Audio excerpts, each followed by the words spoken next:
In a historic victory for international labor rights, thousands of Mexican workers at the General Motors plant in Mexico have voted in a landslide to form an independent union. The union election at the GM plant in the city of Silao in Guanajuato was the first since the implementation of new labor reforms in Mexico written into the U.S.-Mexico-Canada agreement. Many powerful unions in Mexico with ties to elite politicians and business people had for years gone behind workers' backs to make deals with multinational corporations to keep workers' pay low and deny them other benefits. This is Maria Alejandra Morales Reynosa, the Secretary General of the Independent Union of Workers in the automotive industry. Ahead of the vote, she and the union were targeted with threats.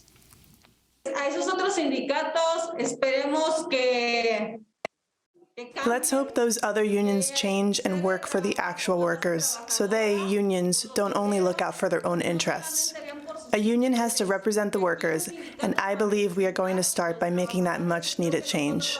We still don't know who sent threatening messages.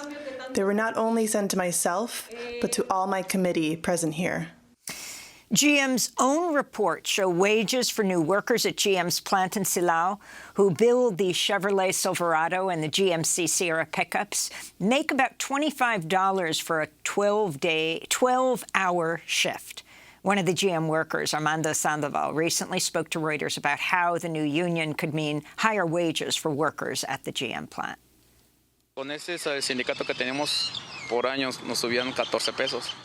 the union we've had for years, they raised our wage by 14 pesos.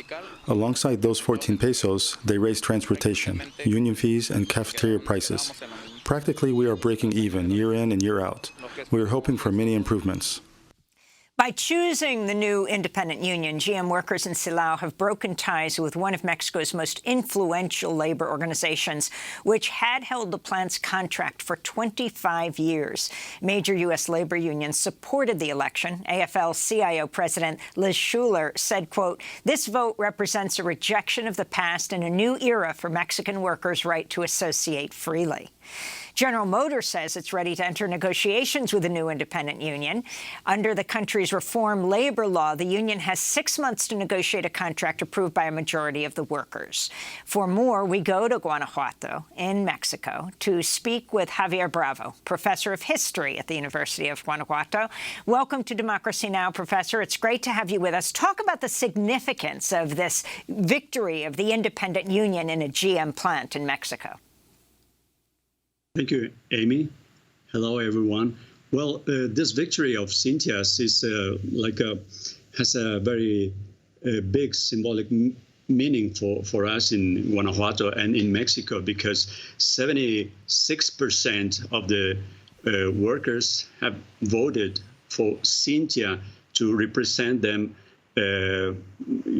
before the CEO and the owners of the plant. That's a huge victory that is like a lighthouse for us, for our labor movement, because for many years here in Guanajuato and in Mexico, the CTM has been controlling the labor movement. It has demobilized the labor movement in Mexico. So this victory is very important, especially because Cynthia, the new union, is like a true workers union representing workers, because CTM is led by professional, corrupt politicians, not workers. So for the first time in the existence of the plant here in Guanajuato, workers will be representing workers. That's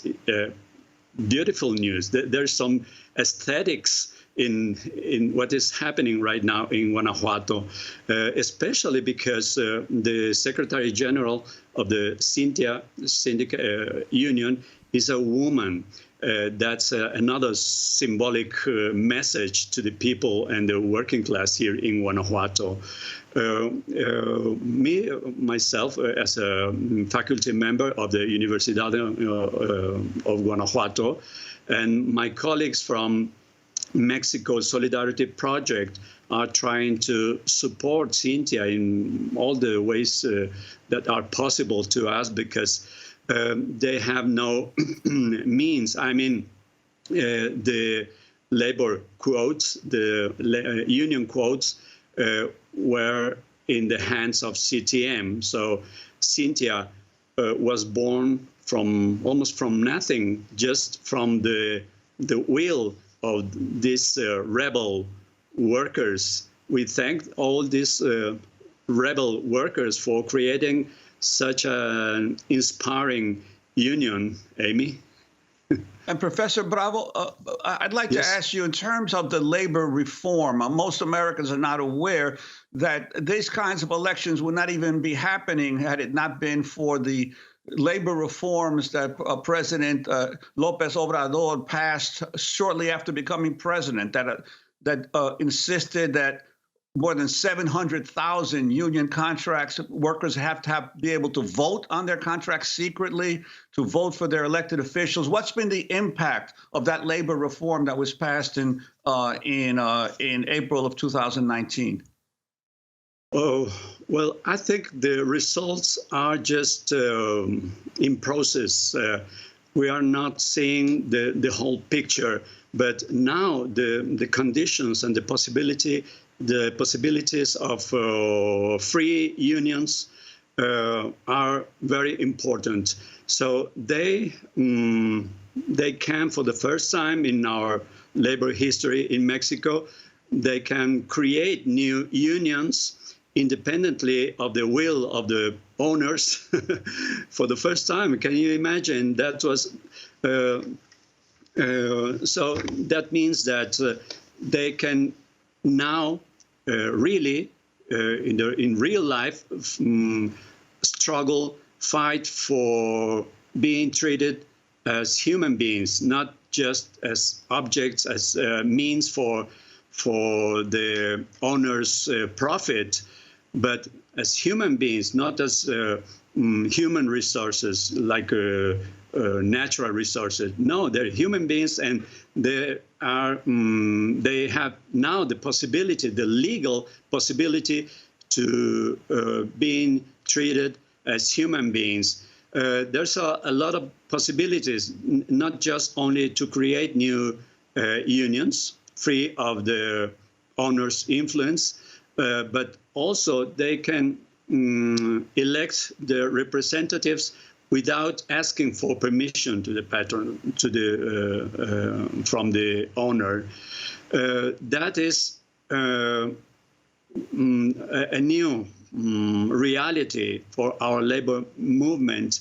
But also in universities, it could be applied, because in universities, in public universities in Mexico, most of the unions are protection unions, protection for the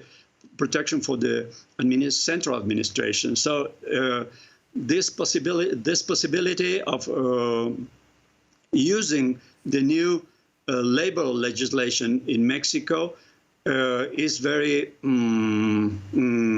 give us hope, the hope we did not used to have.